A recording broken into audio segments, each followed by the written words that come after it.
Hello po sa inyong lahat mga ka-crypto. Ako po si Pinoy Crypto Trader at sa video na ito ay atin pong pag-uusapan ang tungkol dito sa 6 na mga cryptos na under 1 cent ang kanilang presyo or 0.01 na atin daw pong bibilhin sa loob ng linggo na ito.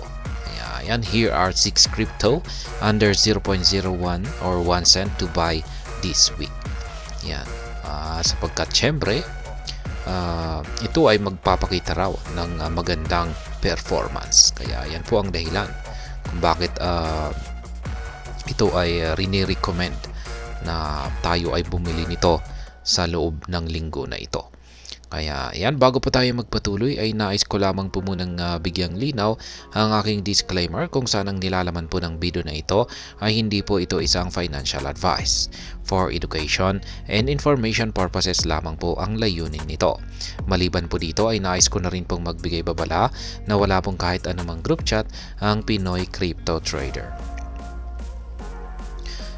Ayan, while Bitcoin has taken center stage in the crypto market, several low-price altcoin under 0.01 or 1 cent, including Shiba Inu and Terra Classic, have shown remarkable performance. Kaya ayan po, dahil po si Bitcoin ay nagpapakitang gilas or maganda po yung kanyang ipinapakitang performance, ay may ilan pong mga mababang presyo na mga altcoins kung saan ay yung kanilang presyo ay nasa under 0.01 or 1 cent. At syempre kasama po dyan ang si Shiba Inu at saka si Terra Classic. At ayan, the broader crypto markets has witnessed a resurgence buoyed by Bitcoin's upsurge, which has led to a 20% rise since February 5. As a result, it becomes easy to lose focus on other cryptocurrencies as the premier crypto occupies the front page. Kaya yan, sinasapawan daw po ni Bitcoin yung mga ibang mga cryptocurrencies dahil sa napakagandang performance po nito. Kaya dahil dito ay medyo hirap po nating mapansin yung ibang mga cryptocurrencies. This report shifts the focus to 6 altcoins currently trading below the 0.01 mark, which demonstrated remarkable resilience during the market downtrend and have begun to show promise amid the market recovery, with bullish sentiments compounded by the respective ecosystem developments. Kaya yan po ang unang-una rito. Ito ay walang iba kundi si Terra Classic or Lunsi. The Terra Classic's downfall during the Terra implosion of May 2022 left multiple investors devastated. However, this collapse also resulted in the project pivoting to a more community-based model as members of its community took charge to champion rejuvenation efforts. Kaya yan. Yan po ang nangyari kasi dito kay Terra Classic. Nagkaroon po siya ng matinding collapse noong May 2022 at marami pong mga investors dito ang talagang nawasak po talaga yung kanilang pagtitiwala or talagang nagkaroon sila ng matinding disappointment dito kay Lunsi. Yan, laki po kasi ng binagsak. Kaya yan, ngayon ay yung collapse na ito ay nagdulot po ito or nagresulta po ito sa pagiging community-based model ng Terra Classic. Kaya yung mga community members po nito ang parang sila na po yung parang nagka-handle dito kay Terra Classic para bangunin. Ito ay para makabangon. Ayan, kasi ayaw po nilang sukuhan itong si Lunsi kung saan ay talagang gusto nilang ito ay makarecover. Kaya ginagawa po nila lahat ng kanilang makakaya. These efforts have persisted since then, leading to the formation of development groups such as the L1 Joint Task Force or L1JTF. In addition, the community has sustained the burn campaign aimed at significantly reducing Lunsi's extensive circulating supply. Kaya ayan, dahil po sa community based model na ito ni Terra Classic ay dito po nabuo yung kanilang development group na tinatawag po nilang L1 Joint Task Force. At maliban po rito ay tinututukan po nila yung kanilang burn campaign or pagsusunog dito sa circulating supply ni Lunsi, dahil isa po ito sa mga mahalagang bagay na siyang makakatulong sa pag-angat nito or pag-recover nito sa kanyang bumagsak na presyo. As of press time, the burn campaign has resulted in the incineration of 98.8 billion tokens, with a goal of hitting the 100 billion mark soon. The community is championing several initiatives to bolster burns, as the asset still has a circulating supply of 5.78 trillion tokens. Kaya yan na po yung kanilang nasunog rito sa kanilang burn campaign. Umaabot na po sa 98.8 billion tokens. Moreover, the staking mechanism is also another effort toward supply reduction. The number of stake tokens saw a drastic drop from 1.03 trillion to 1.02 trillion on February 12. Nonetheless, this figure has continued to pick up, currently sitting at 1.024 trillion. Kaya yan, ang staking mechanism ni Lunsi ay isa na rin po sa mga mahalagang bagay na nakakatulong para mabawasan ang supply nitong si Lunsi. Meanwhile, Lunsi is struggling to hold above the 30 digits 13 threshold amid the latest market correction. The token still retains some of its gains, up by 2.74% at a time when Bitcoin is down by over 1%. Lunsi currently trades for 30 digits 12959 with a potential to record substantial gains amid ecosystem developments. Kaya yan po ang kalagayan ngayon ni Lunsi. Ang kanyang presyo po ay naglalaro sa 30 digits 12959. At ayan, meron daw po siyang potensyal na lumago. Yan, dulot po ng kanyang mga developments dito sa kanyang ecosystem. Yan, sunod po kay Terra Classic or Lunsi ay itong si BitTorrent or BTT. Sabi po rito ay BitTorrent Coin or BTT powers the BitTorrent network, a peer-to-peer file sharing platform that is owned by Justin Sun's Tron. The BitTorrent network incentivizes network participants with BTT to share files and bolster their download speed. Kaya yan po si BitTorrent. Yan, isa po siyang peer-to-peer na file sharing platform at ito po ay pag-aari ng founder ng Tron na si Ginoong Justin Sun. Ayan, ang maganda pa rito kay BitTorrent Network ay nagbibigay po sila ng insentibo sa mga network participants nito. Ayan, at yung ginagawa lamang po ng mga network participants na ito para makatanggap ng incentives ay ang mag-share ng kanilang mga files. Ayan, para at saka mag-bolster ng download speed. Being closely related to the Tron project, BTT often react positively to bullish developments surrounding Tron. For instance, BTT rallied by as much as 12% on February 15 following a burn involving TRX, the native token of the Tron network. Kaya yan, sabi rito ay kung ano raw yung developments dito kay Tron or TRX ay naapektuhan na rin daw po itong si BTT. Kaya kung nakakaranas po ng magandang performance itong si TRX ay ganun din po ang nangyayari dito kay BTT. BTT is currently up by 28% since February 7, making it one of the biggest beneficiaries of the recent market rally.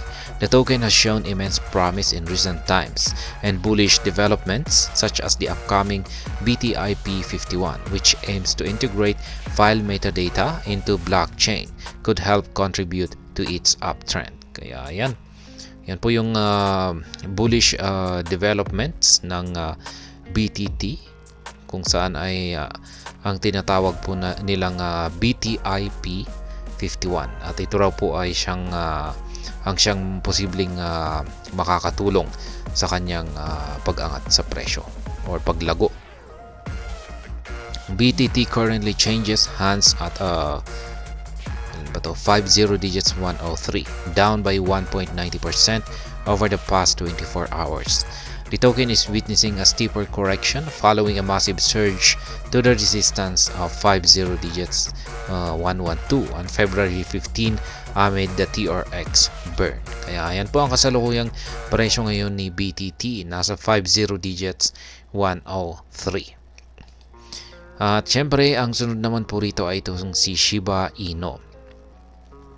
Shiba Inu has earned recognition as one of the preeminent mainstream assets owing to its substantial community backing. Created by the anonymous figure Ryoshi, the Shiba Inu project has been entrusted to the community's care, with community lead endeavors consistently propelling its adoption. Ayan po siya. Ang founder po o creator ng Shiba Inu ay si Ryoshi. At ayan, mula po ng create niya ito ay naglahoy na po siya. Ayan, parang nawala na rin po siya. Parang si Bitcoin na rin. Kung saan ay si Satoshi Nakamoto naman yung creator ni Bitcoin. At ayan, bigla pong naglaho siya. At ganoon din po itong si Ryoshi. At yung kanyang pakay po rito kay Shiba Inu ay talagang iiwanan niya talaga ito para maging complete decentralized siya. Kaya ngayon ay ang Shiba Inu ay pinanghahawakan na po ng community ng SHIB. Kaya ayan. The development of the Shiba Inu ecosystem has also contributed to this adoption, with a team of developers led by the pseudonymous Satoshi Kusama constantly introducing multiple initiatives. Shibarium, the Shiba Inu Layer 2 protocol, is one such initiative. Ayan. Ang development po ng Shiba Inu ecosystem ay pinangungunahan po ng team developer lead na si Ginoong Satoshi Kusama. Yan, at marami na po silang na-create dito sa ecosystem ni Shiba Inu. At yung kamakailan lamang na major project po nila ay ang Shibarium. Yan, ito po ang Layer 2 protocol ng Shiba Inu.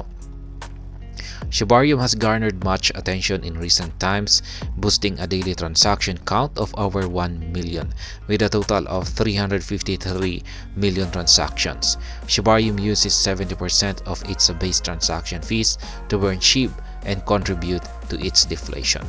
Ayun po si Shibarium. Kapag maraming mga users ang gumagamit nito ay mas nagkakaroon po ng benefit dito ang Shiba Inu, sapagkat kapag mas maraming gumagamit po rito ay mas malaki po yung kanyang naiipon na transaction fee. At yung mula sa transaction fee po nito ay yung 70% po sa transaction fee nito ay mapupunta ito sa pagsusunog kay Shiba Inu. As a result, a greater Shibarium adoption is poised to drive more SHIB burns and bolster price action. The ecosystem team is also looking to introduce developments such as the SHIB Metaverse, SHIB Identity, and Shiba Swap 2.0. Yan na rin po yung mga karagdagang mga developments na hindi pa nailalabas ng mga team developers ni Shiba Inu. Yan po si SHIB Metaverse, SHIB Identity at ang Shiba Swap 2.0. Kaya yan po yung inaabangan natin. These initiatives all center on Shiba Inu, the primary token, looking to bolster its adoption and increase demand. The asset currently trades for 50 digits 964, down by 2.3% over the past 24 hours. SHIB is looking to leverage the support at 50 digits 941 to push toward 40 digits 1. Yan, sunod naman kay Shiba Inu ay itong si eCash or XEC. eCash or XEC is a cryptocurrency designed to function as a swift and scalable form of electronic currency. It represents a refined iteration of Bitcoin Cash ABC or BCHA, a fork of both Bitcoin and Bitcoin Cash. eCash claims to consolidate the best features of Bitcoin and Bitcoin Cash and Avalanche Consensus Protocol. Ngayon naman po si eCash or si ZEC. Yan, dinisenyo raw po ito na para magkaroon ng function na ayan, swift at saka scalable na uri ng electronic currency. Kaya ayan, parang representation daw po ito or combination ng Bitcoin Cash at saka si Bitcoin. The asset has continued to register substantial gains in recent times, making it a top choice for market watchers in the coming bull run. In addition, the next eCash halving is scheduled to occur in April in line with the Bitcoin halving. Yan na rin po, magkakaroon na rin po ng halving itong si eCash at tumapat ito sa halving ni Bitcoin. Kaya pareho po silang sa buwan ng April makakaranas ng halving. This event is expected to further support eCash price action as it coincides with a period when market analysts expects the broader crypto market to stage a massive uptrend. eCash currently trades for 40 digits 33.17, awaiting the next market recovery to reclaim the 40 digits 35 level. Kaya yan po si eCash or XEC. Ang kanyang kasalukuyang presyo ngayon ay naglalaro po sa 40 digits 33.17. Yan, ito naman po si SIA Coin or SC. The SIA network facilitates decentralized cloud storage, empowering users to lease their underutilized hard drive capacity to others in need. This establishes a peer-to-peer network comprising both data hosts and renters. Ayan po siya, si SIA network. Yan, isa po siyang decentralized cloud storage kung saan yung mga users ay pwede po nilang i-share yung kanilang capacity ng kanilang hard drive para sa iba. Kaya ayan, ganyan lamang po kasimple itong si SIA network. SIA Coin or SC serves as the native token within the SIA network, utilized for transactions related to storage contracts and network fees. As the team behind the blockchain continues to push for more developments, SIA Coin is poised to benefit from these initiatives. Ayan, si SIA Coin or SC ay siya po ang native token ng SIA network. SIA Coin is one of the biggest gainers in the recent market upsurge. The token's current value of 0.01277 represents a 53.4% increase from its price on February 8, suggesting that it has outperformed the broader market. SC recently hit a 22-month high of 0.014 before retracing. The token is still up by 49% this month. Ayan, ito pong si SIA Coin na isa po siya sa mga nagpakita ng magandang performance nitong nakalipas na market upsurge. Ayan, laki po ng kanyang inangat. At ngayon, maski nakaranas po siya ng pagbagsak ay ayan, pero sa nitong buwan na ito ay meron pa rin po siyang paglago na 49%. Yan, sunod po kay SIA Coin ay si SATS or 1000 SATS. Yan. SATS or 1000 SATS is a BRC20 token that pays homage to Satoshi Nakamoto, the pseudonymous creator of Bitcoin. The asset was created as a meme coin by an anonymous team and is named after Satoshi, the smallest unit of Bitcoin. Kaya yan, itong si SATS or 1000 SATS na ito ay isa raw po itong meme coin. Kaya isa po siyang BRC20 na token. At isa po siyang meme coin na ginawa para kay Satoshi Nakamoto, ang creator ng Bitcoin.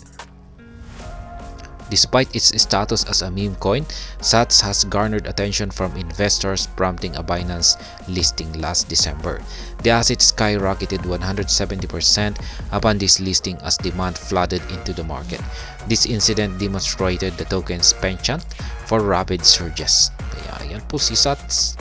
Maski isa lamang daw po siyang meme coin ay nagkaroon po ito ng atensyon sa mga investors.